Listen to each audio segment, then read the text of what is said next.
السلام عليكم ورحمة الله وبركاته.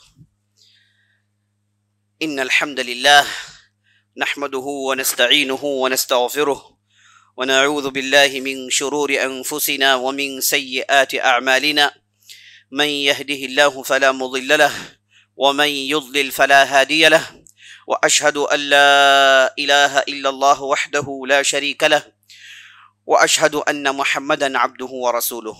وبعد، فقال الله تبارك وتعالى: يا أيها الناس إنا خلقناكم من ذكر وأنثى وجعلناكم شعوبا وقبائل لتعارفوا إن أكرمكم عند الله أتقاكم.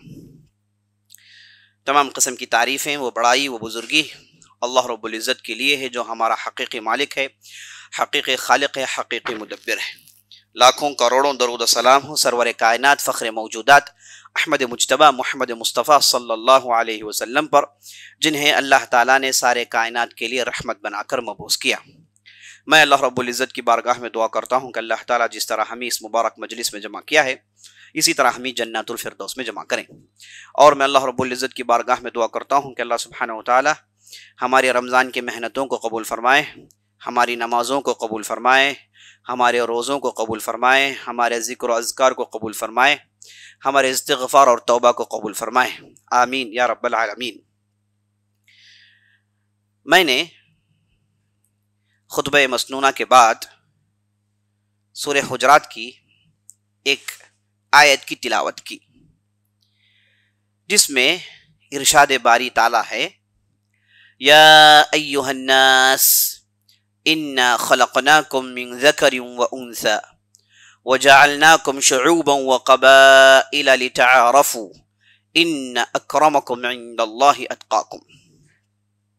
اللہ ارشاد فرماتا ہے: اے لوگو، ہم نے تمہیں ایک مرد اور ایک عورت سے بنایا تاکہ لتعارفوا، تاکہ تم ایک دوسرے کو پہچان سکو، ایک دوسرے کی شناخت ہو سکے۔ اور اللہ کی نظر میں سب سے زیادہ قریب اللہ کے وہ ہے جو اللہ سے سب سے زیادہ ڈرتا ہے، اور اللہ کو خوب علم ہے جس کا تم عمل کرتے ہو۔ اس آیت کے اندر عزیز ساتھیوں، بزرگوں، اللہ نے ذات پات کے نظام کی بنیادوں کو ہلا دیا۔ اللہ نے کہا کہ ہم نے تمہیں ایک مرد اور عورت سے بنایا، ایک مرد اور ایک عورت سے بنایا۔ ایک مرد وہ بھی انسان، ایک عورت وہ بھی انسان۔ یہ جتنی بھی انسانیت دنیا میں موجود ہے، یہ صرف ان دونوں کی پیش کردہ ہے، ان دونوں کے بطن سے نکلے ہوئے ہیں۔ یہ دونوں ان کے والد اور ان کی والدہ ہیں، اور چونکہ یہ دونوں انسان تھے، ان کے جتنے بھی جو نسلیں نکلی ہیں وہ بھی انہی کے خون کو لے کر آئے ہیں۔ اشارہ یہ کہ ایک دوسرے پر سبقت لے جانے کے لیے، ایک دوسرے پر فوقیت حاصل کرنے کے لیے نسل کی بنیاد پر کوئی گراؤنڈ موجود نہیں ہے، کیونکہ دونوں کو اللہ نے انسانوں سے بنایا۔ تو پھر میں اونچے ذات کا ہوں، میری اونچی نسب ہے، میں فلاں خون کا ہوں، میں فلاں ریس کا ہوں، میں فلاں نسل کا ہوں، یہ کہنے کے لیے کوئی بنیاد باقی ہے ہی نہیں۔ یہ مت کہو، اس کا دعویٰ ہرگز مت کرو۔ ہاں، اللہ کے اگر آپ قریب ہونا چاہتے ہیں، اللہ سبحانہ و تعالیٰ تمہارے خونوں کو نہیں دیکھتا، تمہارے رنگوں کو نہیں دیکھتا، تمہاری زبانوں کو نہیں دیکھتا، تمہارے نسلوں کو نہیں دیکھتا، بلکہ اللہ دیکھتا ہے کہ تمہارے دل میں اللہ کا ڈر کتنا ہے۔ میں فلاں زبان بولنے والا ہوں، اس لیے میری فوقیت، میری بڑھوتری دوسروں پر ہے، کوئی بنیاد نہیں اسلام کی نظر میں اس کی۔ کوئی یہ کہتا ہے کہ میں فلاں نسل کا ہوں، اسلام کوئی ایسی چیز کی انٹرٹینمنٹ نہیں کرتا، بلکہ اسلام کہتا ہے سب آدم کی اولاد ہیں اور سب ایک ہیں۔ کوئی زبان، کوئی نسل، کوئی خون، کوئی رنگ ایک دوسرے پر فوقیت حاصل نہیں کر سکتی۔ تو نبی صلی اللہ علیہ وسلم نے اس آیت کی روشنی میں فتح حجۃ الوداع کے موقع پر نبی صلی اللہ علیہ وسلم نے کہا: لا فضل للعربی علی العجمی الا بالتقوی، کوئی غیر عربی کو یا پھر کوئی عربی کو غیر عربی پر فوقیت نہیں. یہ نہیں کہہ سکتا کہ میں عربی النسل ہوں اور فلان وہ عجمی النسل ہے، فلان وہ ترکی النسل ہے، فلان وہ کردی النسل ہے، فلان وہ ہندی النسل ہے، وہ نسل اس کی الگ ہے، یہ میری نسل الگ ہے، میں عربی ہوں، میں افضل ہوں. یہ کہنے کے لیے کسی کی اجازت نہیں. لا فضل، کسی بھی قسم کی فضیلت نہیں، کسی بھی قسم کی بڑھوتری نہیں کہ میں عربی ہوں فلان غیر عربی ہے. تو نبی صلی اللہ علیہ وسلم نے اس حدیث کے اندر عربوں کی جو نخوت تھی، عربوں کے اندر اپنی زبان کو لے کر، اپنی نسل کو لے کر جو فخر و غرور تھا، نبی صلی اللہ علیہ وسلم نے اسے بلڈوز کر دیا. نبی صلی اللہ علیہ وسلم نے حجۃ الوداع کے موقع پر سارے عربوں کے سامنے، اب سامنے کون ہے؟ قریش ہیں، ایک طرف بنو ہاشم ہے، ایک طرف بنو مخزوم ہے، ایک طرف بنو اسد ہے. یہ تمام کے تمام ایسے بڑے بڑے قبائل اور ان کے ایسے بڑے بڑے سردار جو پورے مکے پر راج کرتے تھے. نبی صلی اللہ علیہ وسلم نے ان کے سامنے کہا کہ جان لو آج کے بعد خون کی بنیاد پر، زبان کی بنیاد پر کوئی فوقیت نہیں ہے. اگر فوقیت حاصل کرنا چاہتے ہو، وہ فوقیت تقوی کی فوقیت ہے، اور تقوی یہ سینے میں رہتا ہے. کوئی بھی آدمی تقوی دکھا نہیں سکتا. اس کے دل میں کتنا اللہ کا ڈر ہے، وہ اللہ کے کتنا قریب ہے، یہ ظاہری طور پر دیکھ کر کوئی کیلکولیٹ نہیں کر سکتا. تو یہ دل کا تعلق ہے. تو اللہ کے نظر میں بڑے ہونا چاہتے ہو تو دل میں تقوی پیدا کرو. تو اسلام کا پیغام بالکل صاف اور صریح ہے، اور نبی صلی اللہ علیہ وسلم نے اس پر عمل کر کر دکھایا. آپ صلی اللہ علیہ وسلم نے صہیب الرومی، سلمان الفارسی جیسے غیر عربی صحابہ کو اپنے قریب کر کے، ان کی تعریف کر کے، تمام عربوں پر ان کی فوقیت دکھا کے سب کو بتا دیا کہ کوئی عربی کوئی فارسی یہ ہمارے پاس نہیں چلے گی. ہمارے پاس جس کے پاس جتنی دین کی محبت ہے، جس کے پاس جتنا دین کا تقوی ہے، وہی ہمارے پاس قریب ہے. اور ہاں تک آپ صلی اللہ علیہ وسلم نے کہا سلمانو منا، سلمان جو ہیں یعنی سلمان فارسی النسل، عربی النسل نہیں، فارسی النسل، یہ ہم میں سے ہیں، ہم ان میں سے ہیں. نبی صلی اللہ علیہ وسلم بنو ہاشم کے ہیں، عربی النسل ہیں.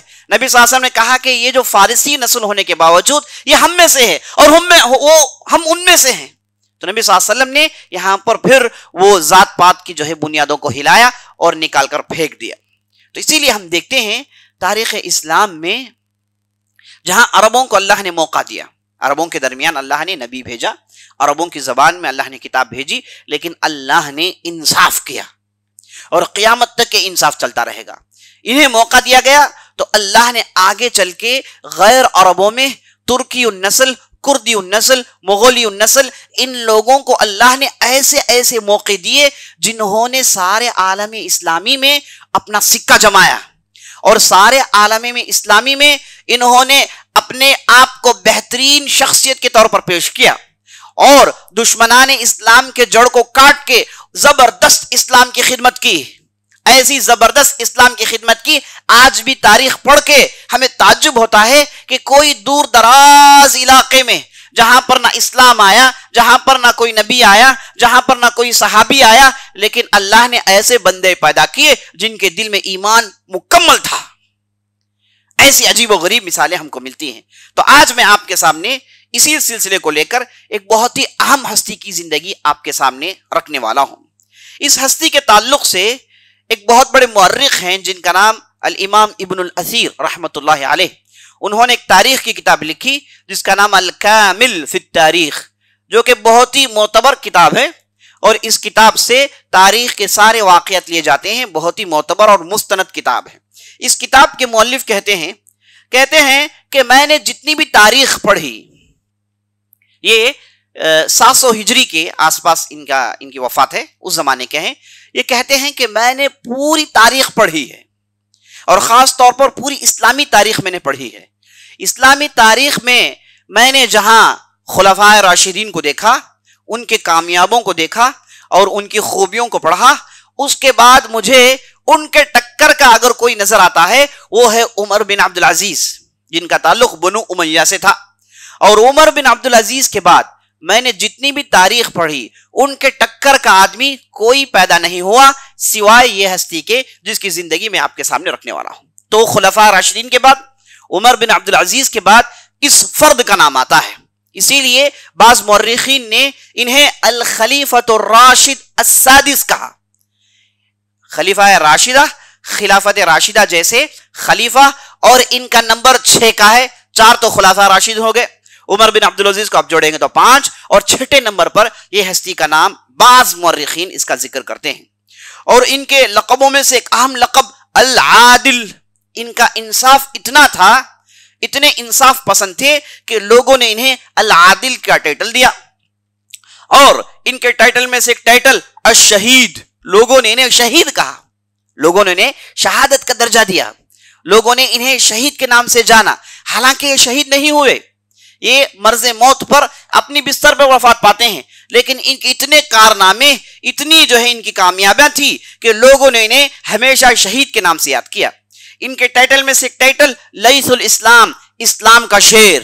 ان کی وجہ سے اسلام کی ایسی خدمت ہوئی، ان کی وجہ سے اسلام کی اتنی مدد ہوئی کہ اللہ اکبر، ایسا عالم تھا کہ سارے عالم اسلامی کو لے ڈوبتے تھے عیسائی.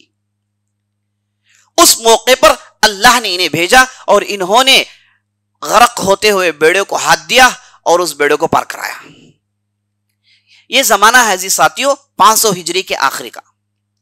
اس زمانے میں بہت بڑا نقصان عالم اسلامی کو یہ ہوا.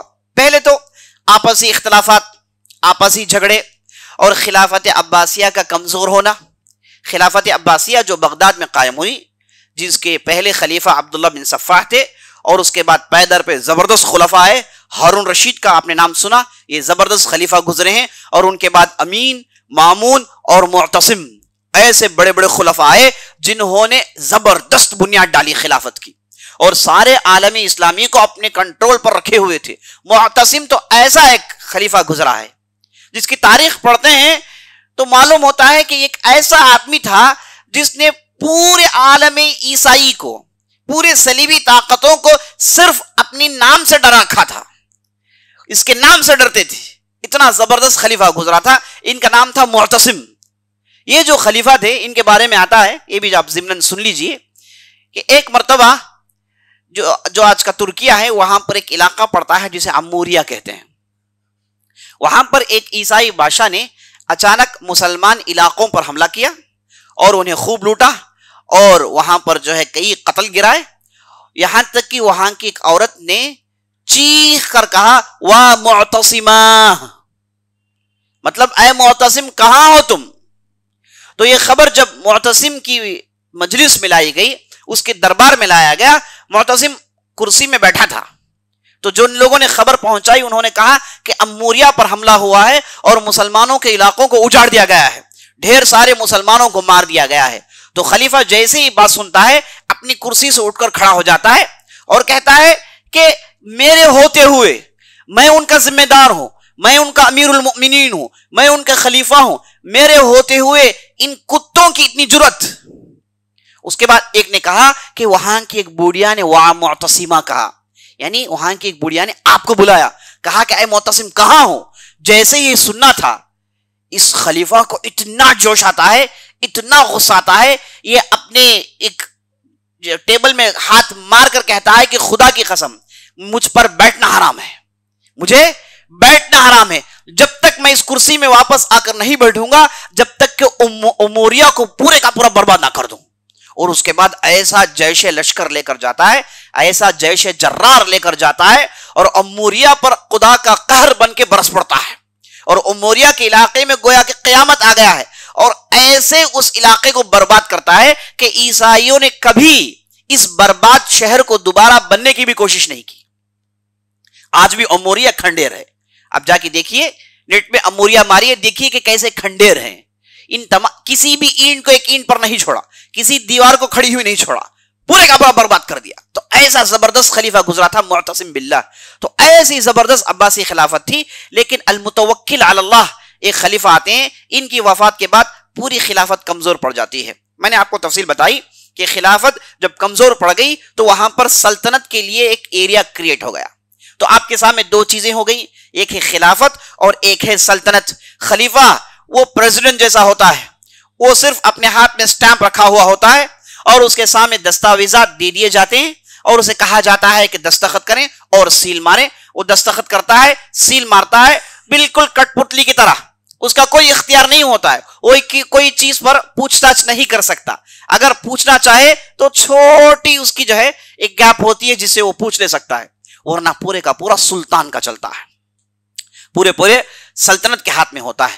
تو دو تین قسم کی سلطنتیں آئیں جو خلافت کو اپنے کنٹرول میں رکھی ہوئی تھی. ایک سلطنت بنو بوئی کے نام سے, یہ سلطنت پوری کی پوری شیعہ سلطنت تھی.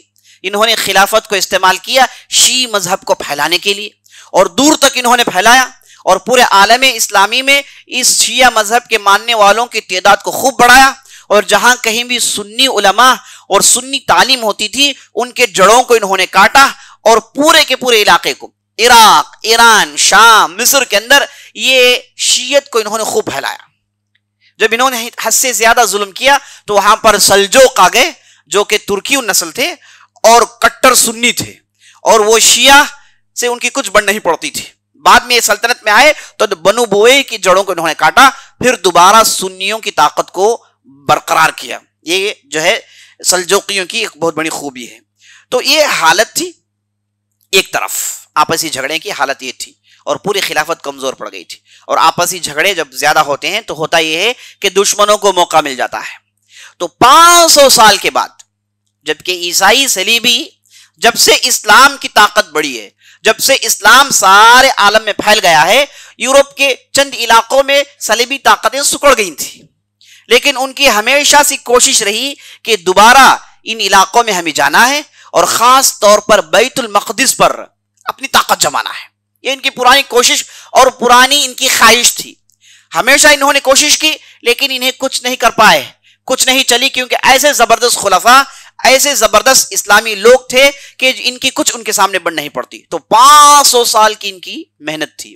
500 سال کے صبر کے بعد پہلی مرتبہ اس زمانے میں جب خلافت عباسیہ کمزور پڑ گئی, 400 ہجری کے آخر میں, 500 ہجری کے شروع میں, ان لوگوں نے باقاعدہ بیت المقدس, یہ جو شام کا علاقہ ہے, یہاں کے بعض غداروں سے تعلقات قائم کر کے, انہیں دھوکہ دے کے, وہاں کی چھوٹی چھوٹی ریاستوں کو گرا کے, یہاں پر عیسائی اپنی چھوٹی چھوٹی ریاستیں, اپنے چھوٹے چھوٹے سٹیٹس بنا لیتے ہیں. یہ پہلی مرتبہ ہوا 5 سال کے بعد, جو کہ ایک زبردست مجاہد ذہن رکھنے والا اور دین جاننے والا, اس کے لیے یہ بہت بڑی خطرے کی گھنٹی تھی کہ یہ بیت المقدس میں اپنی ریاست بنا چکے ہیں. اگر انہیں یہ موقع دے دیا جائے تو یہ بڑی تیزی سے پھیل جائیں گے, اور ہماری خامیوں کو, آپسی لڑائی کو استعمال کر کے یہ بڑی تیزی سے پھیل جائیں گے. یہ تھے ترکیہ کے پاس, انٹولیا کے اوپر جو آج جو ترکیہ پڑتا ہے, وہاں ان کے پاس علاقے تھے. میں نے عثمانیہ کے دور کے جب میں نے گفتگو کی, میں نے بتایا کہ کیسے وہاں پر عثمانیوں نے اپنے جڑوں کو آگے بڑھایا. یہ دور دراز علاقہ ہے, لیکن اس بار یہ ہوا کہ ٹھیک قلب اسلام پر, بیت المقدس, مسجد الاقصی میں انہوں نے اپنے سٹیٹس بنا لیے, اور بڑی تیزی سے یہ بڑھ رہے تھے. اب جب انہیں یہاں موقع مل گیا تو مصر کے اندر, جہاں پر اسماعیلی شیعہ کی بدترین حکومت قائم تھی, یاد رکھ لیجئے شیعہ کی 2 قسمیں ہیں, شیعہ کی 2 قسمیں ہیں. ایک قسم جنہیں رافضہ کہا جاتا ہے, انہی کا نام اثنا عشریہ ہے, اور انہی کو امامیہ بھی کہا جاتا ہے. یہ تینوں نام ایک ہی قسم کے فرقے کے ہیں.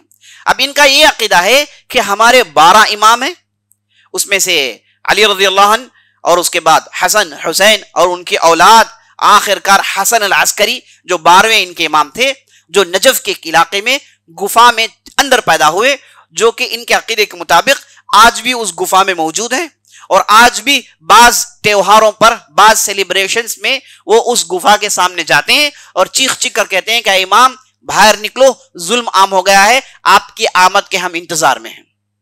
اور اسی کو, انہی کو یہ مہدی کہتے ہیں. ان کے پاس یہی مہدی ہے, اور ان کے نظر میں یہ مہدی عالم غیبوبت میں ہیں, ابھی یہ باہر نہیں آئے, اسی گفے سے باہر نکلیں گے, اور جب باہر نکلیں گے اپنے ساتھ وہ اصل قرآن لائیں گے جس کے اندر 17,000 قرآن کی آیتیں ہیں. اپنے ساتھ اصل قرآن لائیں گے جس میں 17,000 آیتیں ہوں گی. یہ جو قرآن ہم لوگوں کے پاس ہے, اس کا عقیدہ ان کے پاس یہ ہے کہ یہ اس سے بڑا تھا, اس کے 2 حصے سنیوں نے, امویوں نے اور دوسرے اسلامی بادشاہوں نے اسے کاٹ دیا, اب اس میں جو چیزوں کو انہوں نے پسند کیا اس کو باقی رکھا ہوا ہے. تو یہ جو مسلمانوں کے پاس، سنیوں کے پاس جو قرآن ہے یہ 1/3 ہے، اس کا 2/3 ان کے بڑوں نے اسے خراب کر دیا، پھر گما دیا، پھر نکال دیا. ان کے مطابق قرآن کے اندر سورہ علی تھا، قرآن کے اندر سورۃ الولایہ تھا، قرآن کے اندر جو ہے بہت ساری سورۃ الفاطمہ تھا. ایسی صورتیں قرآن کے اندر تھی جنہیں سنی علماء اور سنی لوگوں نے نکال کے صرف کاٹ چھاٹ کے جو چیزوں کو انہوں نے پسند کیا وہ اس قرآن میں رکھا ہوا ہے. یہ عقیدہ خود کفر ہے. قرآن جس کی حفاظت اللہ نے کی، جس کا ہر حرف محفوظ ہے، اِنَّا نَحْنُ نَزَّلْنَا الذِّكْرَ وَإِنَّا لَهُ لَحَافِظُونَ، بلا شبہ ہم نے اس ذکر کو نازل کیا، ہم اس کی حفاظت کرنے والے ہیں. اللہ نے کہا کہ میں اس کتاب کی حفاظت کرتا ہوں. لوگوں نے اسے خوب یاد کیا. کوئی ایک حرف کبھی بھی کوئی کسی نے ایڈ کر دیا تو منظر عام پر آ جاتا ہے، ساری دنیا اسے پہچان لیتی ہے. اگر کسی نے ایک حرف بھی ایڈ کیا، بھئی ایک حرف تو چھوڑیے، کون اسے پہلی مرتبہ لکھتا ہے اس کی زندگی سب کے سامنے ہے، کون اسے فونٹ پہ چھڑاتا ہے، کون اسے پرنٹ کرتا ہے، یہ پوری زندگیاں لوگوں کے سامنے ہیں. 17,000 آیتیں، اس میں سے 6 باقی، یعنی 11,000 آیتوں کو لوگوں نے چھپا دیا. یہ کیسی بیوقوفی ہے؟ یہ صریح کفر ہے، یہ صریح کفر ہے. انہوں نے جو کہا یہ کفر ہے. تو ان کا عقیدہ یہ ہے کہ یہ جو 12ویں امام جن کا نام حسن العسکری ہیں، یہ اس گوفے میں چھپے ہوئے ہیں، عالم غیبوبت میں ہیں. یہ میں ہنسنے کے لیے نہیں کہہ رہا ہوں، یہ ان کا عقیدہ ہے. اب اس میں اتنے مضبوط ہیں کہ کوئی مانے یا نہ مانے، وہ اس پر اتنے اڑے ہوئے ہیں کہ اب ساری دنیا کو یہ منوانے پر مجبور کرتے ہیں. تو یہاں سے جو امام نکلیں گے یہی ان کے نظر میں مہدی ہوں گے. اب ان کے زمانے میں یہ جو چاہتے ہیں وہ سب کچھ ہوگا. یہ ان کا عقیدہ ہے. ان لوگوں کو اثنا عشریہ کہتے ہیں، ان لوگوں کو رافضہ کہتے ہیں، ان لوگوں کو امامیہ کہتے ہیں. یہی لوگ آپ کے علاقے میں زیادہ ہیں اور ایران اسی نہج کو مانتا ہے. یہ شیعہ کی ایک بہت بڑی قسم ہے. اب ان کے تعلق سے حکم کیا ہے انشاءاللہ آپ کے سامنے آئے گا. اب شیعہ کی ایک دوسری قسم ہے جنہیں اسماعیلیہ کہا جاتا ہے.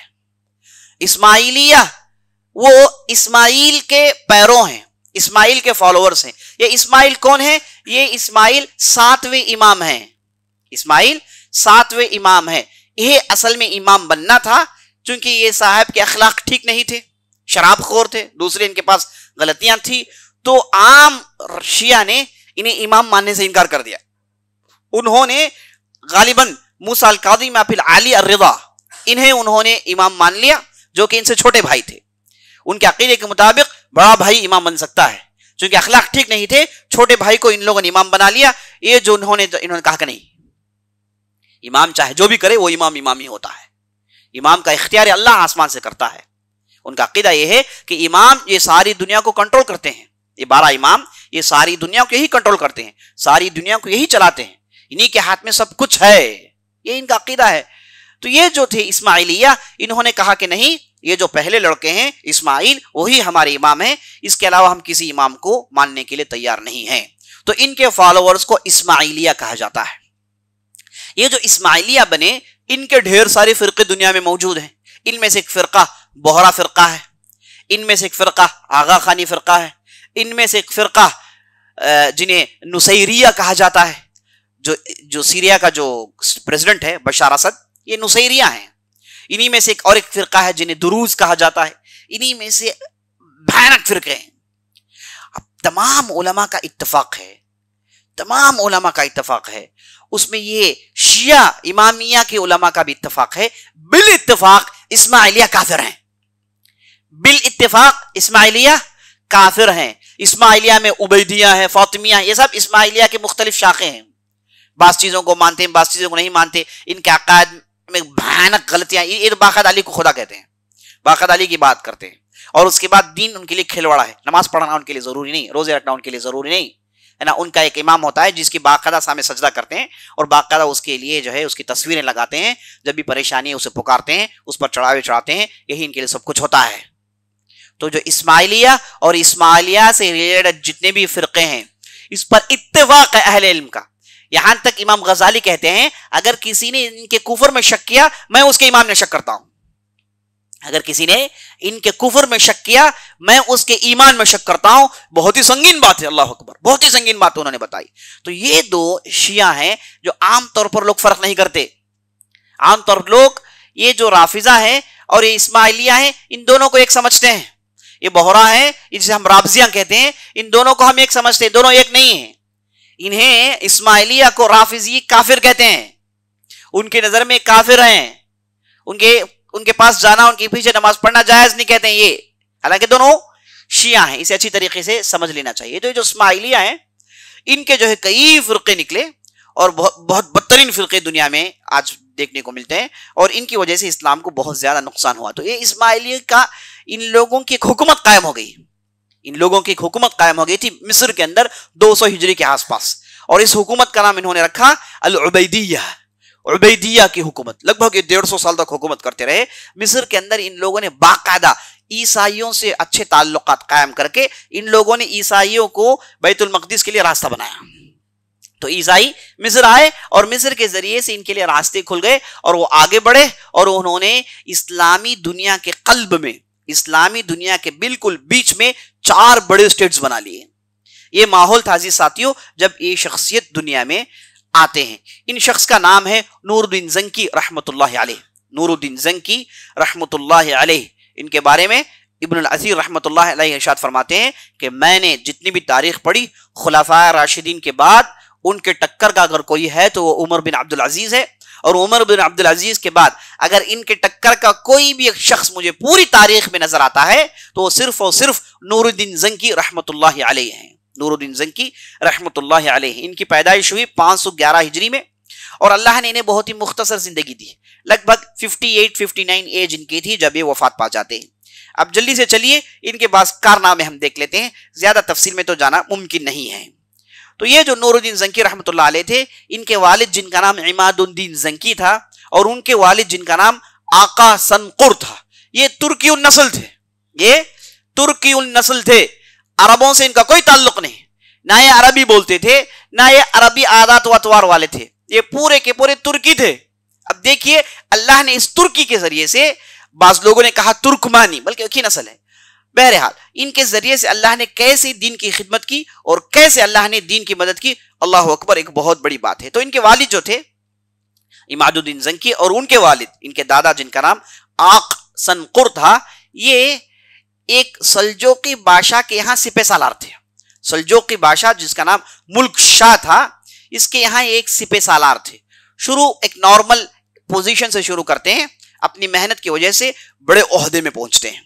اب یہاں تک ان کا عہدہ پہنچ جاتا ہے کہ ان کے لیے اس وقت کا جو بادشاہ تھا، جو سلجوقی سلطان تھا، اس نے ان کے لیے ایک پورا علاقہ دے دیا. وہ علاقے کا نام الموصل ہے جو آج عراق میں پڑتا ہے. تو موصل کا جو اسٹیٹ ہے اس کے ایک گورنر تھے. ایک نارمل سپہ سالار سے شروع کرتے ہیں، جب یہ وفات کے قریب آیا تو اس موصل اسٹیٹ کے ایک گورنر تھے. اس کے بعد انہیں قتل کر دیا جاتا ہے. عزیز ساتھیوں، یہ زمانہ جس کے تعلق سے میں گفتگو کر رہا ہوں، یہ زمانہ انتہائی خطرناک زمانہ تھا، کیونکہ عیسائیوں نے اپنے انٹیلیجنس کو پورے عالم اسلامی میں چھوڑ دیا تھا اور ہر پل کی خبر انہیں پہنچتی تھی. ایسے ایسے اسپائز تھے جو کئی مسجدوں کے امام تھے، کئی مدرسوں کے علماء تھے اور کئی کتابوں کے مؤلف تھے.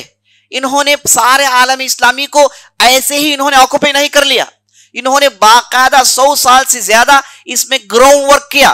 انٹیلیجنس کے ذریعے سے ہر اتی بتی کی خبر ان کے پاس تھی، اب کہاں کیسے حملہ کرنا ہے انہوں نے ویسے کیا. تو آخرکار ان کے زمانے میں 4 ان کے اسٹیٹس بن گئے تھے، بالکل اسلام کے بیچ میں، دل میں. آسان کام نہیں تھا. تو ان کے دادا کو قتل کر دیا جاتا ہے اور اس کے بعد ان کے لڑکے جن کا نام عماد الدین زنکی تھا وہ موصل کے گورنر بنتے ہیں. یہ جو عماد الدین زنکی تھے، اللہ نے ان کے دل میں اتنی دین کی محبت ڈالی تھی اور اہل علم کو اتنا پسند کرتے تھے اور اسلام کو لے کر بڑے فکر مند تھے. دیکھیے جو بادشاہ اور گورنر ہوتا ہے وہ اسلام کو لے کر اگر فکر مند نہ ہو تو دیکھیے اسے کچھ فائدہ نہیں ہوتا. وہ اپنی گدی میں بیٹھا رہتا ہے، عیاشی کرتا ہے، اس کے بعد چلے جاتا ہے. لیکن اتنے بڑے پوزیشن میں پہنچنے کے بعد اسلام کو لے کر فکر ہو، اسلام کی نشر و اشاعت کی خواہش ہو، اسلام کی طرفداری ہو، دین ہو، تو اللہ اکبر ایسے ہی لوگوں سے کام ہوتا ہے، ایسے ہی لوگوں سے کام ہوتا ہے. آج بھی ہم جو دین جانتے ہیں، دین پسند کرتے ہیں، ایسے لوگوں کو اچھے عہدوں میں پہنچنا چاہیے. عام طور پر ہم میں سے اکثر لوگ ان عہدوں کے پاس جانا پسند نہیں کرتے، ان عہدوں کو لینا پسند نہیں کرتے. ایسی قابلیت بنانی چاہیے، ایسی ترقی کرنی چاہیے کہ اہم عہدوں میں جائیں، ایسے عہدوں میں جائیں جہاں پر بیٹھ کر کم از کم مسلمانوں پر ہونے والے ظلموں کو تو روکا جائے، مسلمانوں کی ترقی کے راستے تو بنائے جائیں، مسلمانوں کے لیے آسانی کے پالیسیز تو بنائے جائیں۔ یہ بہت بڑی کوتاہی ہے جو ہم ہندوستان میں دیکھتے ہیں۔ اہم عہدوں میں دشمنان اسلام بیٹھے ہوئے ہیں، بڑے بڑے اداروں میں دشمنان اسلام بیٹھے ہوئے ہیں جنہیں اسلام کے نام سے نفرت ہے۔ اب ان کے سامنے اگر غریب مسلمانوں کا معاملہ آئے گا تو تھوڑی معاملے کو آگے بڑھائیں گے، وہ پوری کوشش کریں گے کہ انہیں دبایا جائے اور مسلمانوں کے پورے حقوق کو پامال کرنے کی کوشش کریں گے، جتنے بھی فیسلٹیز ہیں انہیں کٹ کرنے کی کوشش کریں گے، جس کی مثال ہم دیکھ رہے ہیں ہندوستان میں۔ تو عہدوں میں، اچھے عہدوں میں دیندار اگر پہنچتے ہیں تو یہ بہت بڑا فائدہ ہوتا ہے کسی بھی امت کے لیے۔ تو ہوا یہ کہ عماد الدین زنکی کو اللہ رحمۃ اللہ علیہ نے اتنی، اللہ نے ان کے دل میں دین کو لے کر اتنی محبت ڈالی تھی کہ انہوں نے اپنے بچوں کو دیندار بنایا۔ ان کے 4 لڑکے تھے، چاروں کو انہوں نے قرآن کا حافظ بنایا اور حدیث پڑھایا اور نیک لوگوں کے ساتھ رکھا، اور اس کی وجہ سے آپ دیکھتے ہیں کہ کتنا بڑا امپیکٹ آگے چل کے پڑتا ہے۔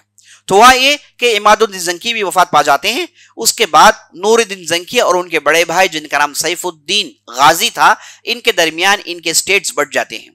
سیف الدین غازی انہیں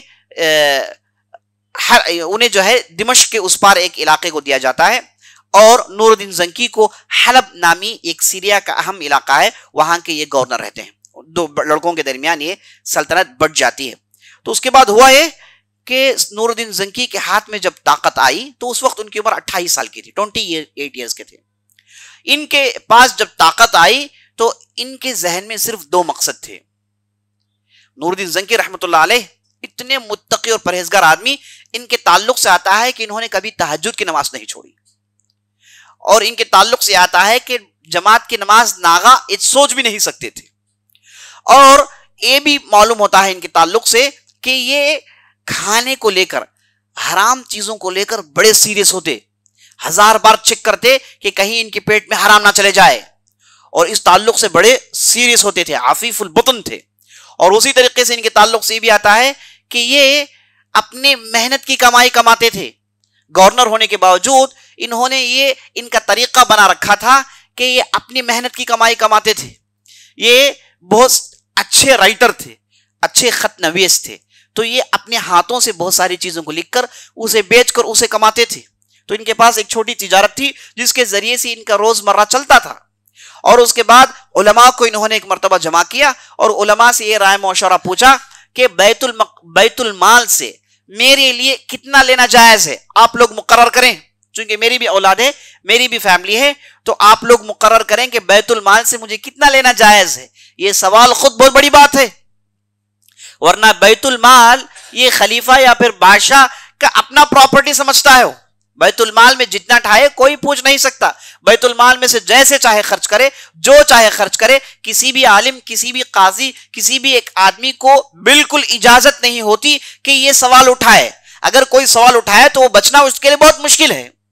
لیکن یہاں پر نور الدین زنکی جیسے ہی اپنے ہاتھ میں ذمہ داری لیتے ہیں، حلب کی ذمہ داری لیتے ہیں، انہوں نے اپنا طریقہ یہ بنا لیا کہ بیت المال میں سے جو علماء کہتے ہیں کہ آپ کی حالت کے مطابق آپ اس سیلری کے لیے ایلیجبل ہیں، تو وہ چیز لیتے اور بیت المال کے حساب کتاب کو پبلک کر دیا۔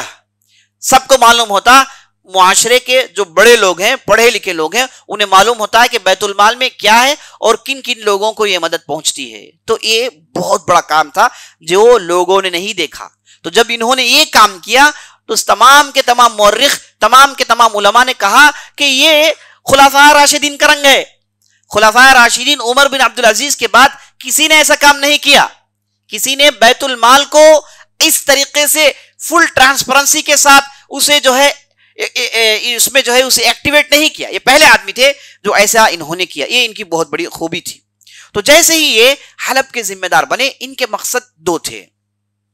پہلا مقصد یہ تھا کہ یہ جو اسلامی ریاستیں جو چھوٹی چھوٹی ریاستوں میں بٹی ہوئی ہیں، چھوٹی چھوٹی سلطنتوں میں بٹی ہوئی ہیں، انہیں جوڑنا چاہیے، کیونکہ یہ جب چھوٹے چھوٹے حصوں میں بڑھ گئے، یہ ٹوٹ گئے، تو غیر مسلمان بڑی آسانی سے اندر آ گئے۔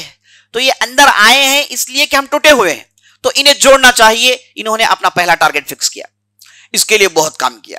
نمبر 2، انہوں نے یہ کہا کہ یہ جو عیسائی ہمارے دل میں گھس بیٹھے ہیں، بیت المقدس سے انہیں نکالنا ہے۔ یہ دو پروگرام پر یہ کام کرتے ہیں. یہ بالکل شروع میں یہ کام شروع کر دیتے ہیں. اس کے لیے باقاعدہ ہوم ورک جاری رہا اور انہوں نے سارے اسٹیٹس کو جوڑا اور جن لوگوں نے ان کی مخالفت کی انہیں راستے سے ہٹایا.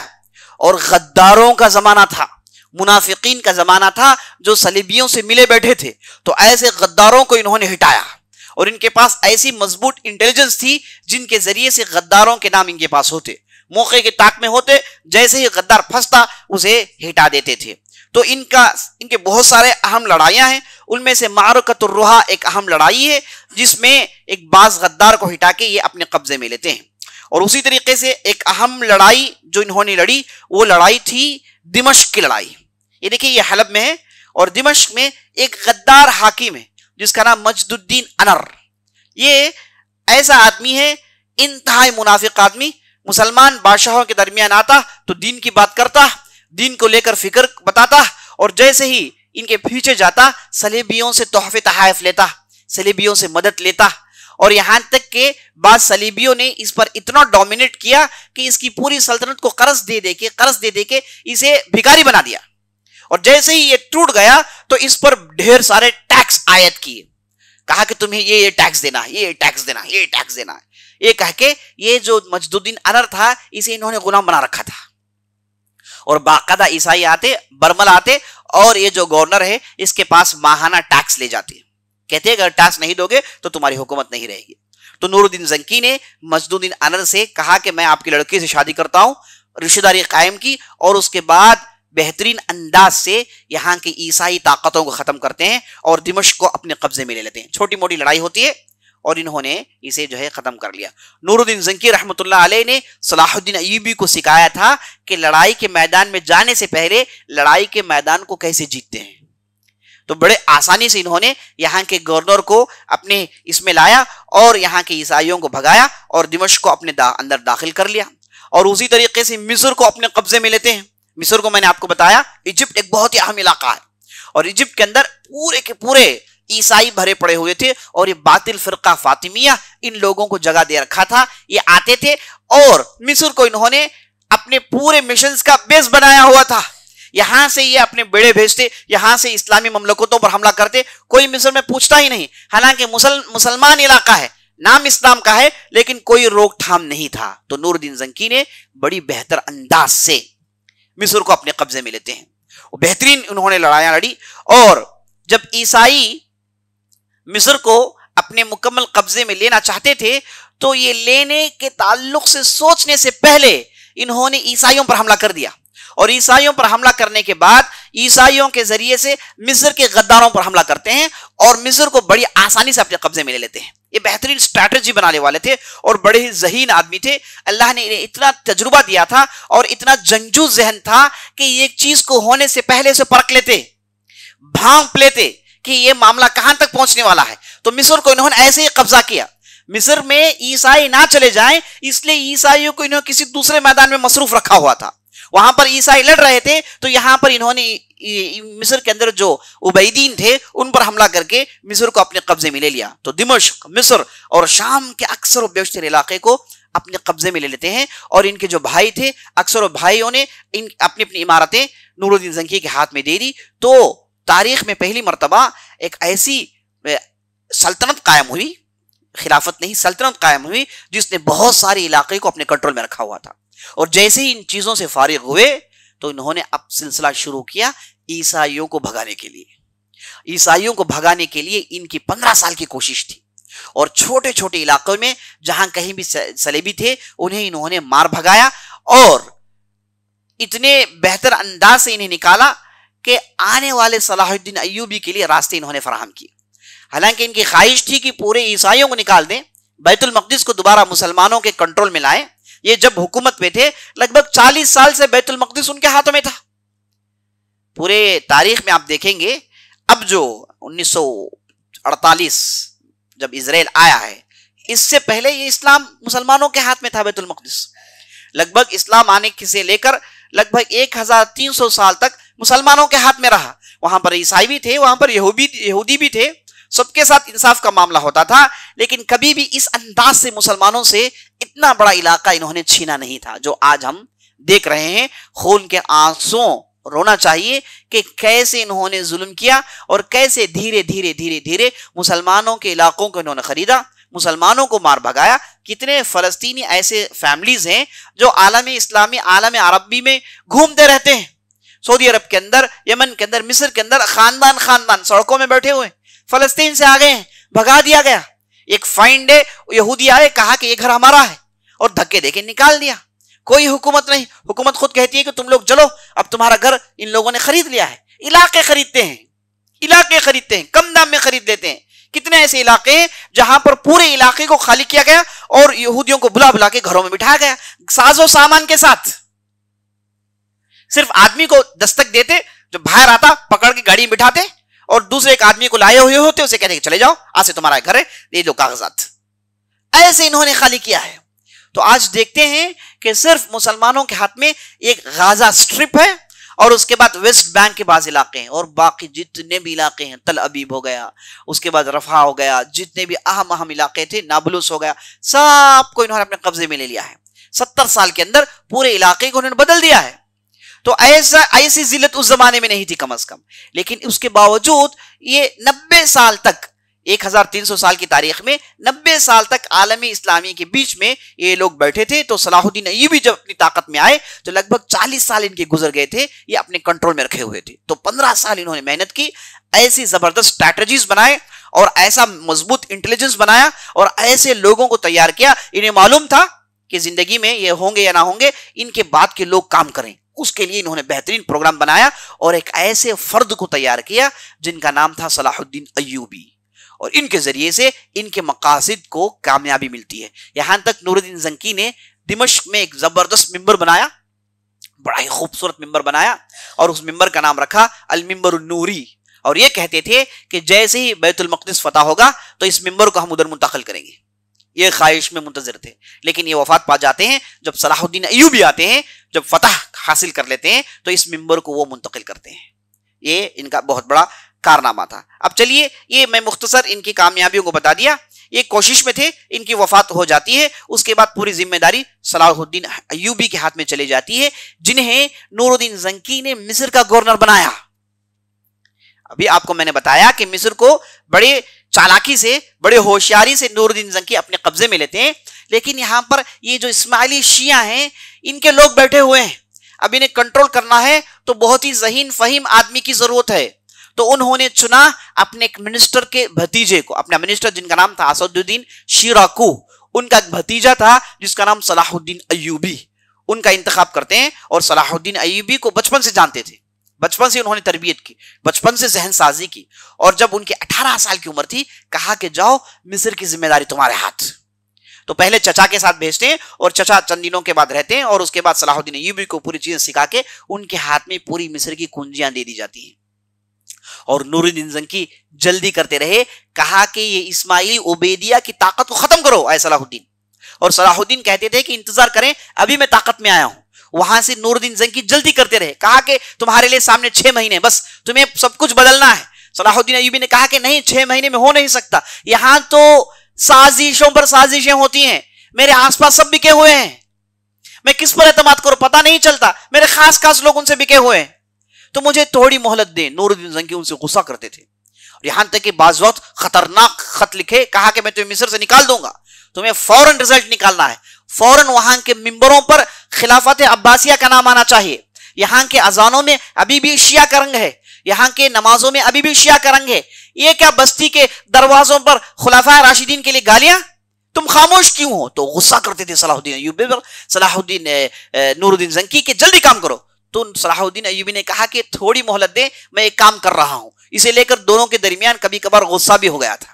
یہاں تک کہ یہ ایک مرتبہ صلاح الدین ایوبی گئے تھے ان کے علاقے میں، ان سے ملاقات بھی نہیں کی، واپس آ گئے. یہاں تک معاملہ ہو گیا تھا. اور وفات کے قریب یہ کہتے رہے کہ صلاح الدین ایوبی کو جلدی کام کرنا ہے، وہ بہت سلو کام کر رہا ہے.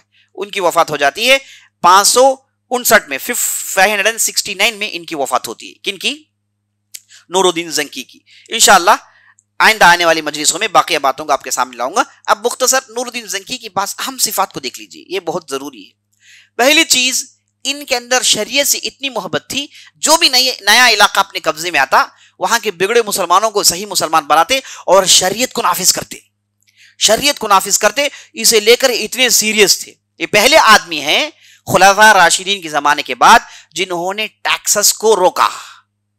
شروع میں یہ چند دن ٹیکسز لیتے رہے اور بعد میں انہوں نے ٹیکسز کو کینسل کر دیا. وہ ہوا یہ کہ ان کا ایک منسٹر اس نے خواب میں دیکھا کہ نور الدین زنکی وہ اپنے کپڑوں کو دھو رہے ہیں. تو وہاں کے علماء سے پوچھا گیا کہ بھائی اس خواب کی تعبیر کیا ہے؟ تو لوگوں نے کہا کہ تم جو پبلک میں ظلم ہوتا ہے ٹیکس کے نام سے اسے تم دھو رہے ہو. تو انہوں نے فوراً دوسرے دن اعلان کیا, کہا کہ ٹیکس ویکس اس کے بعد کچھ نہیں, زکوٰۃ کا سسٹم ہے, ٹیکس ہم کسی سے نہیں لیں گے. اور چند دن چونکہ انہوں نے ٹیکس لے لیا تھا اسے لے کر اتنے بے قرار ہوتے تھے. ان کے خاص لوگ, ان کے جو خاص جو پیے تھے وہ کہتے ہیں کہ میں نے انہیں عام طور پر یہ کہتے ہوئے سنا سجدوں میں کہ اللہم ارحم المکاس العشار الکلب محمود.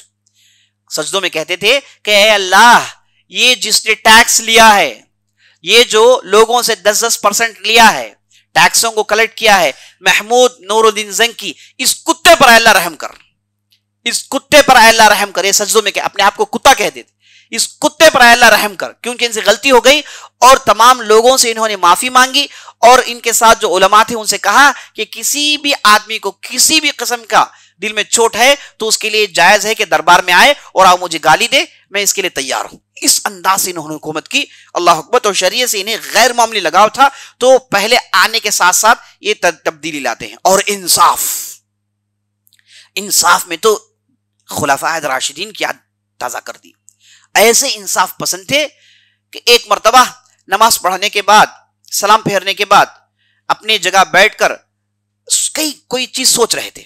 ان کے جو خاص جو پیے ہیں انہیں بہت دیر سے دیکھ رہے تھے کہ یہ کیا سوچ رہے ہیں, یہ کیا ان کے ذہن میں چل رہا ہے. تو قریب گئے, سلام کیا, جب سر اٹھائے تو آنکھیں ان کی اتنی لال تھی, آنکھوں سے آنسو گر رہے تھے. وہ گھبرا گئے, کہا کہ اے بادشاہ, آپ کو کیا ہو گیا ہے, آپ رو کیوں رہے ہیں؟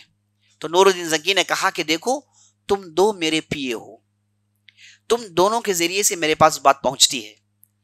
پبلک میرے پاس ریچ نہیں کر سکتی, پبلک بہت زیادہ ہے, وہ میرے پاس ریچ نہیں کر سکتی. مجھے معلوم ہوا کہ بہت سارے لوگ آتے ہیں, ان کی باتوں کو تم لوگ نہیں سنتے, انہیں ایسے ہی واپس لوٹا دیتے ہو. ان کے ہاں ان کے مسائل ہوتے ہیں, ان کے ہاں ان کی پریشانیاں ہوتی ہیں, یہ تمام چیزیں مجھ تک نہیں پہنچتی. دیکھو تم دونوں ذمہ دار ہو, قیامت کے دن میں تم دونوں کو پکڑوں گا. اگر کوئی ایک مظلوم قیامت کے دن کھڑا ہو کے اللہ کے سامنے کہے کہ میں گیا تھا نور الدین زنکی کے پاس اس ظلم کو لے کر لیکن مجھے کچھ حل نہیں ملا, یہ اگر کوئی قیامت کے دن میرے سامنے کہے گا تو میں تم دونوں کو ذمہ دار ٹھہراؤں گا. تم دونوں کی ذمہ داری یہ ہے کہ ادنا سے ادنا آدمی, چھوٹے سے چھوٹا مسئلہ کیوں نہ ہو, اس پر ظلم ہوا ہو تو تم اسے میرے سامنے حاضر کر دینا. اس کے بعد اٹھتے ہیں اور پہلی مرتبہ آرڈر دیتے ہیں دار العدل قائم کیا جائے, ایک ایسا گھر جہاں پر انصاف کی بات ہو. جیسے کورٹ ہے, جو بھی مظلوم ہے یہاں پر اپنے پیٹیشنز درج کر سکتا ہے, وہ کبھی بھی آ سکتا ہے اور براہ راست بادشاہ سے ملاقات کر سکتا ہے. اور وہ ہفتے میں 4 دن جاتے تھے, وہاں پر 4 گھنٹے بیٹھتے تھے اور جتنے بھی مظلوم آتے تھے ان کی باتوں کو سنتے اور ان کے ظلموں کو دور کرتے. بعض لوگوں نے آ کر کہا کہ آپ کے ایک منسٹر جن کا نام اسد الدین شیراکو ہیں, صلاح الدین ایوبی کے جو چاچا ہیں وہ ان کے منسٹر تھے, ان کے بعض خاص آدمی ہیں, وہ بعض زمینوں کو اپنے زور کے بل بوتے پر خرید رہے ہیں. زمینوں کو, پراپرٹیز کو, چونکہ بادشاہ سے ان کا تعلق ہے تو پبلک میں کم دام میں انہیں ڈرا دھمکا کر ان کے پراپرٹیز خرید رہے ہیں. ایسے ان کے بعض لوگ ظلم کر رہے ہیں, آپ اس کے لیے کچھ سٹیپ اٹھائیں. اب نور الدین زنکی کا اسد الدین پر اتنا بھروسہ کہ وہ انہیں بلا کر ڈائریکٹ بول نہیں سکتے, تو انہوں نے دار العدل جب قائم کیا تو اسد الدین شیراکو نے کہا کہ دار العدل نور الدین زنکی نے میرے لیے بنایا ہے. انہیں معلوم ہو گیا ہے کہ میرے بعض لوگ ایسی غلطی کر رہے ہیں, اس لیے انہوں نے دار العدل بنایا ہے. مجھے شرم آتی ہے کہ وہ مجھے دار العدل میں بلائیں اور مجھ سے پوچھیں کہ تمہارے لوگوں نے کیسے ظلم کیا ہے اور اسے روکنے کے لیے تم نے کیا سٹیپ اٹھایا ہے. مجھے شرم آتی ہے. یہ کہہ کے فہرست نکالتے ہیں کہ وہ کون کون لوگ ہیں جو لوگوں پر اپنا ہے نا ڈومینیشن جما رہے ہیں. تو 10-15 لوگ نکلا ہے, سب کو بلایا, بلا کے کہا کہ عزت کے ساتھ شام ہونے سے پہلے جو بھی تم نے لوگوں کو زبردستی خریدا ہے, بیچا ہے, جاؤ ان سے راضی کر لو. مجھے کل دار العدل میں جانا ہے, وہاں پر ایک بھی آدمی شکایت کرتا ہوا نظر نہیں آنا ہے. اگر شکایت کرتا ہوا نظر آئے گا تو میں آپ کی ذمہ داری نہیں لیتا. یہ کہہ کے جب دارالعدل میں گئے تو اسد الدین شیراکو بیٹھے تھے اور وہاں پر نور الدین زنکی بیٹھے تھے. اب یہ دونوں نے انتظار کیا کہ کوئی یہاں پر پہنچے گا, کہے گا کہ میرے ساتھ ایسا سلوک ہوا ہے, اور نور الدین زنکی انتظار میں تھے کہ اس بنیاد پر اسد الدین کو پکڑے اور انہیں سزا دی جائے اور انہیں اس خاموشی کا مزہ چکھایا جائے. یہ انتظار میں تھے. اور اسد الدین یہ انتظار میں تھے کہ کوئی نہ آئے, انہوں نے تو پورا انتظام کیا ہوا ہے. تو اللہ کے فضل سے کوئی ایک آدمی شکایت کرنے کے لیے نہیں آتا. تو نور الدین زنکی اللہ کے یہاں ہاتھ اٹھا کے دعا کرتے ہیں کہ اللہ تیرا بہت بڑا شکریہ ہے, تو نے مجھے ایسے وزراء دیے وہ اپنی غلطیوں کو خود درست کر لیتے ہیں, درستگی کی ضرورت نہیں, وہ خود اپنی غلطیوں کو درست کر لیتے ہیں. تو ایسا زبردست ظلم کو روکنے کا سسٹم بنایا. یہ تاریخ خلفائے راشدین کے بعد کبھی بھی دیکھنے کو نہیں ملی. یہ مثال کبھی بھی دیکھنے, بڑے بڑے خلفاء آئے, بڑے بڑے نام آئے, بہت بڑی خدمت کی, لیکن اس لیول کا عدل کسی نے نہیں کیا. تو جب انہوں نے دارالعدل قائم کیا, لوگوں نے انہیں ٹائٹل دیا الملک العادل, انصاف پسند بادشاہ. یہ اس وقت انہیں ٹائٹل ملا ہے. اور اسی طریقے سے اب ان کی نماز, ان کا تقوی, میں نے آپ کو بتایا کہ اس لیول کا آدمی, اس کے پاس کتنے لونڈیاں ہوتی ہیں, اس لیول کا بادشاہ, اس کی کتنی بیویاں ہوتی ہیں, اس کا کوئی حساب کتاب نہیں ہوتا. لیکن لوگ اتفاق کہتے ہیں کہ انہوں نے کبھی بھی کسی بھی عورت کو, پرائی عورت کو نظر اٹھا کے نہیں دیکھا. اگر کوئی عورت ان سے گفتگو کرنے آتی, ان کی نظر نیچے ہوتی اور صرف آواز سے اس کی بات سنتے. وہ بھی اس لیے کہ کہیں ایک شکایت تو نہیں کر رہی ہے, کہیں اس پر ظلم تو نہیں ہو رہا ہے, کہیں اس پر کچھ حاجت تو نہیں ہے. اس کے لیے ان کی نظریں نیچے ہوتی تھی. اور کبھی بھی لوگوں نے ان سے مذاق میں بھی گندی بات کرتے ہوئے نہیں دیکھا. مذاق میں بھی زبان سے کوئی فحش کی بات کسی نے نہیں سنی. زبان کے ایسے پابند تھے اور ہمیشہ خاموش رہتے. اب جب بولنا ہے تو بڑی سوچ سمجھ کر بولتے, گفتگو بھی بڑی سلیقے کی کرتے. بہت ہی زبردست آدمی تھے. اور ان کے تعلق سے آتا ہے ان کا پہننا اوڑھنا, رہنا سہنا دمشق کے عام فقیروں کی طرح تھا. دمشق میں ان کی جو سٹی ہے جہاں کے بادشاہ ہیں, اس سٹی کے جو عام فقیروں کا جو لیول ہوتا ہے, اس لیول کے ان کے کپڑے ہوتے تھے, اس لیول کا ان کا آنا جانا ہوتا تھا, اس لیول کی ان کی سواری ہوتی تھی. اور ان کے بچوں کو دیکھ کر کوئی یہ نہیں کہہ سکتا تھا کہ پرنس ہیں, کوئی یہ نہیں کہہ سکتا تھا کہ شہزادے ہیں. وہ معمولی پبلک کی طرح ان کی لباسیں ہوتی تھی, پبلک کی طرح آتے جاتے تھے. تو ایسی مثال عمر بن عبدالعزیز کے بعد کسی نے نہیں قائم کی. یہ نور الدین زنکی تھے. اور ان کے پاس اتنا زہد ہونے کے باوجود یہ ایک قسم کا گیم پسند کرتے تھے جسے پولو کہا جاتا ہے. گھوڑے میں بیٹھ کے بال کو مارتے تھے. سب سے پہلے ہارون رشید نے گیم کو کھیلا, پولو گیم کہتے ہیں. گھوڑے میں بیٹھ کے ہاکی جو کھیلتے ہیں نا, گھوڑے میں بیٹھ کے, اسے پولو گیم کہتے ہیں. یہ جو پولو گیم ہے سب سے پہلے ہارون رشید نے کھیلا. اور ہارون رشید نے اس گیم کو بہت پروموٹ کیا اور اپنے لوگوں سے کہا, جتنے منسٹر تھے سب سے کہا کہ پیٹ بڑے ہوں مسئلہ ہو جائے گا, یہ گیم تمہیں کھیلنا ہے. تو سبوں کو یہ گیم کھلاتے تھے. اور نور الدین زنکی اس کھیل کے غیر معمولی شوقین تھے, غیر معمولی شوقین تھے. نماز ختم کرے اور یہ گیم شروع کر لیتے تھے. تو لوگوں نے انہیں کہا کہ آپ جیسا تقوی والا آدمی, آپ جیسا خدا پرست آدمی, یہ کیا ہے سیریسنس میں اچانک اتنا بڑا گیپ کہاں ہے؟ تو کہتے تھے کہ اس گیم کے ذریعے سے میں محسوس کرتا ہوں کہ میرا جسم مضبوط ہوتا ہے اور میں کمزور رہنا نہیں چاہتا. یہ دبلے پتلے آدمی تھے, سانولے آدمی تھے, لیکن ان کی داڑھی نہیں تھی. بعض لوگوں کو داڑھی نہیں آتی نا, ہے نا, چاہے جتنا بھی شیونگ کر لے داڑھی نہیں آتی. بعض لوگوں کا جو ہے ایسا, ان کا ایسا ہی تھا. جیسے ٹیپو سلطان بھی تھے, ان کے تعلق سے ان کی بھی داڑھی نہیں ہوتی تھی, شیو نہیں کرتے, نہیں آتی تھی داڑھی جی. تو ویسے ہی نور الدین زنکی بھی تھے, سانولے رنگ کے تھے, اونچے تھے اور ان کے چہرے میں داڑھی نہیں ہوتی تھی. تو یہ کھیل کے بڑے شوقین تھے, دبلے پتلے تھے اور بڑے چست ہوتے تھے. اور گھوڑوں میں بڑی آسانی سے دوڑتے ہوئے گھوڑے میں چڑھ کے بیٹھ جاتے تھے. اور تلوار چلانا کوئی ان سے سیکھے. اور جب لڑائی کے موقع پر تلوار چلاتے تو لوگ 10-10 میٹر ہٹ کے کھڑتے, کیونکہ تلوار اتنی تیزی سے گھومتی تھی. تو اپنے جسم کو مضبوط رکھنے کے لیے یہ کھیلتے تھے. اور لوگوں سے کہتے کہ میں تمہیں حکم دیتا ہوں, تم مسجد میں بیٹھ کے عبادت نہیں کرتے رہنا, باہر نکلو, ایسے کھیل کھیلو, جسم کو مضبوط بناؤ, ہے نا. ایسی طاقت کی بھی ہماری ضرورت ہے. اور ایک مرتبہ جب یہ بڑے سیریس یہ گیم کھیل رہے تھے تو دور سے انہوں نے دیکھا کہ ایک عورت ان کے منسٹر سے کچھ کہتی ہے. ان کا منسٹر ایسے کہتا ہے, فوراً گیم روک دیتے ہیں, منسٹر کو بلاتے ہیں, معاملہ کیا ہے؟ کہتا ہے کہ کچھ معاملہ ہے. وہ یہاں کہہ رہی ہے, میں نے کہا کہ یہ کھیلنے کی جگہ ہے, تم دارالعدل کا ہو. کہا کہ نہیں, اسے بلاؤ. وہ ڈھونڈتا ہے, کہاں چلی گئی عورت. دھوم کے 2 گھنٹے کے بعد عورت کو لاتا ہے, کہتا ہے کہ جہاں پناہ یہی عورت تھی. اسے بلا کے بٹھاتے ہیں, کہتے ہیں کہ اس کے لیے کھانے کے لیے کچھ دو, پوچھتے ہیں کہ معاملہ کیا ہے. وہ کہتی ہیں کہ میرے علاقے میں کسی نے غلطی سے کچھ بن لیا ہے، میں کہتی ہوں تو سنتا نہیں.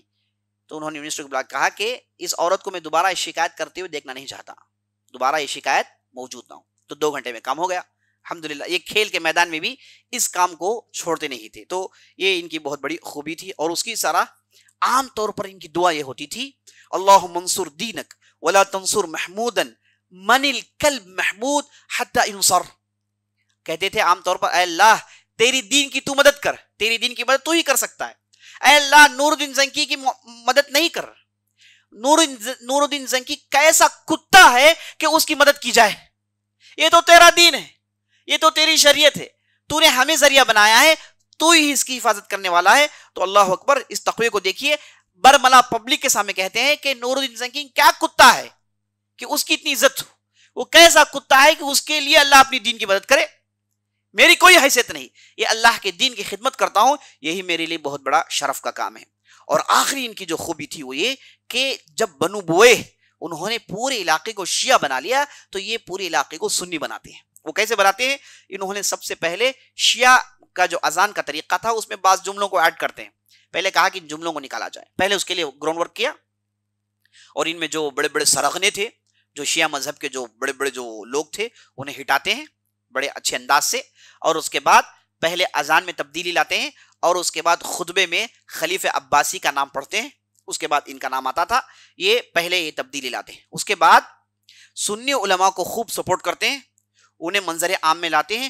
ان میں سے جو بہترین علماء تھے ان کے لیے خاص خاص مدرسے کھول کر دیتے ہیں. ایک مدرسہ انہوں نے کھولا جس کا نام المدرسہ الحلاویہ. ایک بہت بڑے شیخ تھے جو بہت بڑے فقہ کے ماہر تھے، جن کا نام برہان الدین البلخی. ان کے تعلق سے آتا ہے کہ ہندوستان بھی آئے تھے.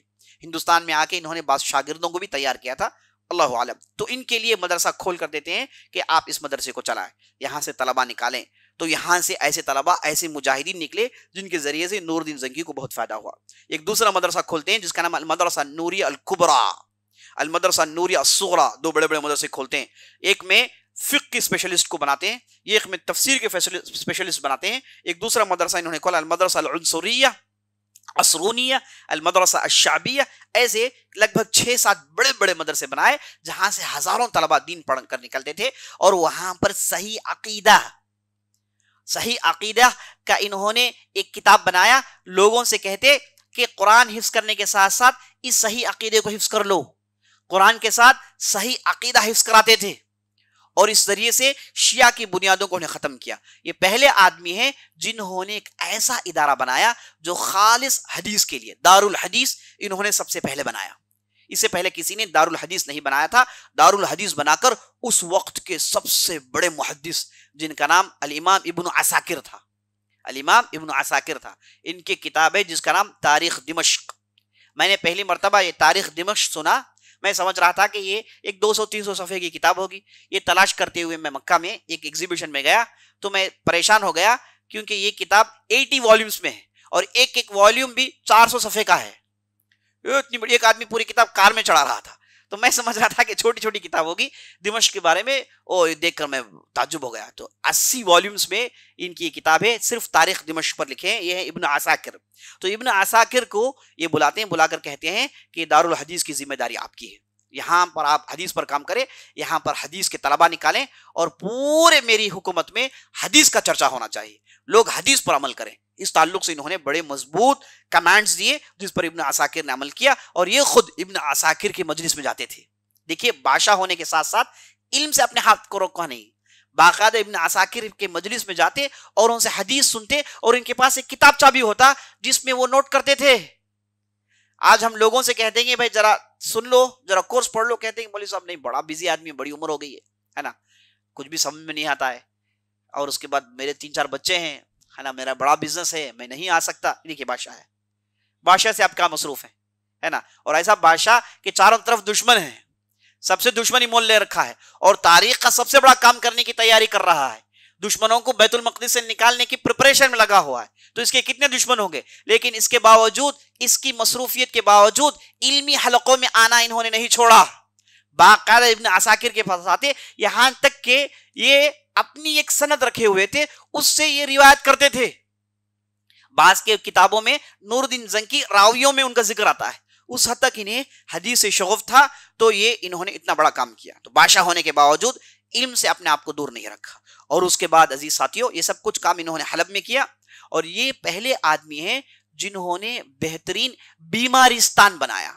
آپ قبرستان سنے ہوں گے، آپ دوسری چیز سنے ہوں گے، یہ سن لیجئے بیمارستان. بیمارستان ہاسپٹل کو کہتے ہیں ترکی زبان میں. بیمارستان انہوں نے بنایا، بیماروں کا ستان، بیمار رہنے کی جگہ. تو سب سے زبردست ایک انہوں نے ہاسپٹل بنایا جس کا نام انہوں نے رکھا المستشفی النوری. تو لگ بھگ 900 سال تک یہ ہاسپٹل چلتا رہا. اس ہاسپٹل میں پوری چیز مفت تھی، پورا علاج مفت تھا.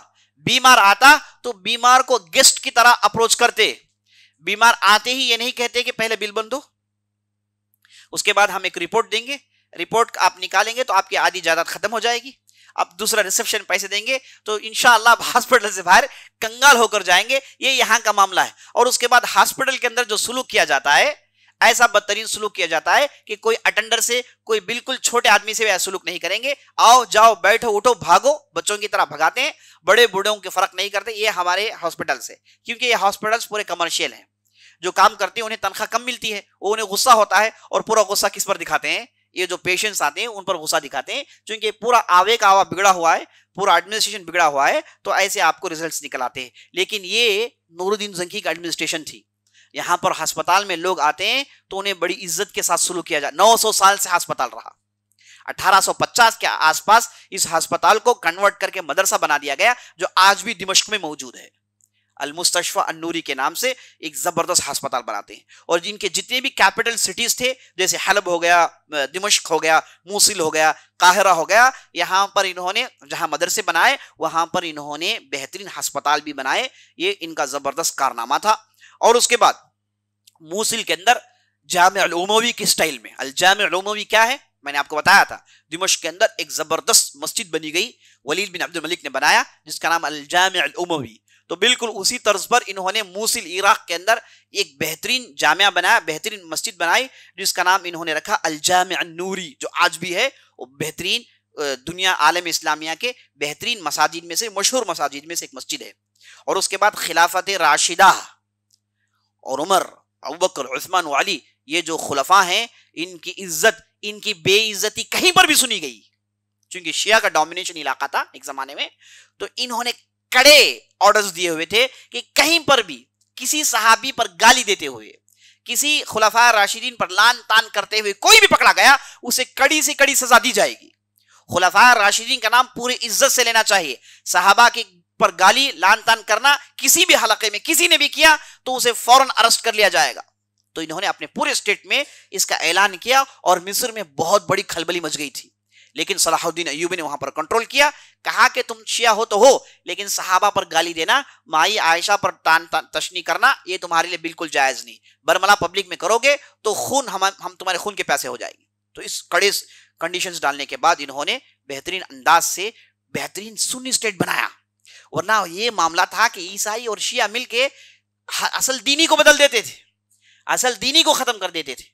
تو یہ اللہ نے شخصیت بھیجی. ان کے بہت سارے اور سارے کارنامے وقت ساتھ نہیں دے رہا ہے، لیکن میں نے آپ کے سامنے اہم باتوں کو لا لیا، جس کے ذریعے سے آپ نور الدین زنکی رحمۃ اللہ علیہ کی شخصیت کو پرکھ سکتے ہیں، اور مزید پڑھ سکتے ہیں، اور مزید ان سے فائدہ اٹھا سکتے ہیں انشاءاللہ. اور یہ 569 ہجری میں اپنے گھر میں ایک بیماری سے وفات پاتے ہیں. بیماری انہیں حلق میں آ گئی تھی جسے وہ بول نہیں سکتے تھے.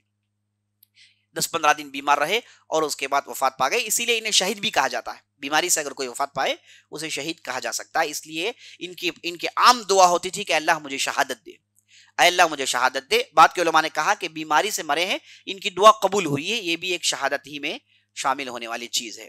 اس کے بعد انہوں نے جو اہم کام کیا، بعد کے آنے والے صلاح الدین ایوبی کے لیے انہوں نے بہترین سٹریٹجی، ایک فلو چارٹ، ایک چارٹ بنا کے دے دیا کہ کیسے تمہیں ایگزیکیوٹ کرنا ہے. اور وہ آئے، انہوں نے ایگزیکیوٹ کیا، اور اس کے بعد ایسے لڑائی لڑی، ایسی لڑائی 20 سال کی لڑی کہ پورے عیسائیوں کو اٹھا کر پھینکتے ہیں اور پورے بیت المقدس کو اپنے قبضے میں لیتے ہیں. انشاءاللہ یہ کیسے اپنے قبضے میں لیتے ہیں، یہ کیا کیا کام کرتے ہیں، اور صلاح الدین ایوبی کی کیا خوبی تھی، انٹیلیجنس کتنا ان کا سٹرانگ تھا، یہ پوری تفصیل جاننے کے لیے آپ کل کی مجلس میں آ جائیے. اللہ سے ہم دعا کرتے ہیں ہم نے جو بھی کہا ہے جو بھی سنا ہے اس کے مطابق عمل کرنے کی توفیق بخشے. سبحان ربک رب العزت عما یصفون وسلام علی المرسلین والحمد للہ رب العالمین. موضوع کے متعلق کوئی سوال ہے تو کریں انشاءاللہ.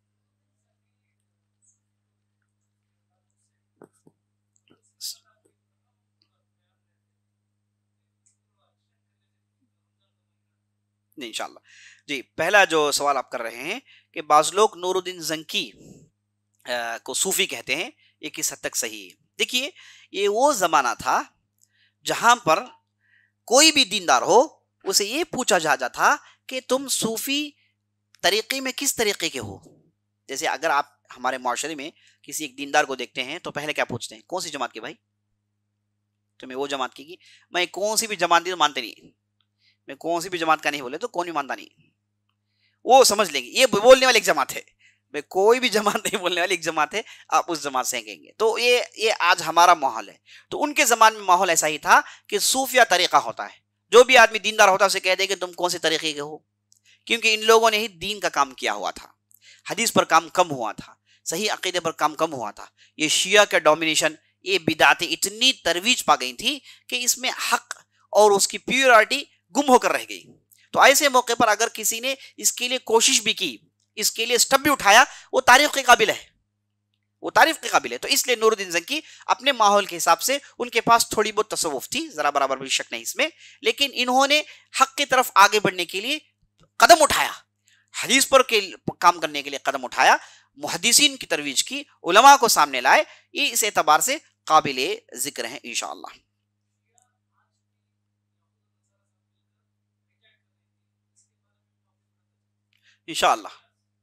انشاءاللہ کہتے ہیں کہ شیعہ آج بھی یہودیوں کے ساتھ مل کر یہ جو عالم اسلامی میں سارے اسلام کو ہائیجیک کرنے کی کوشش کر رہے ہیں. اس تعلق سے آپ کبھی بیان کریں انشاءاللہ، کوشش کریں گے انشاءاللہ.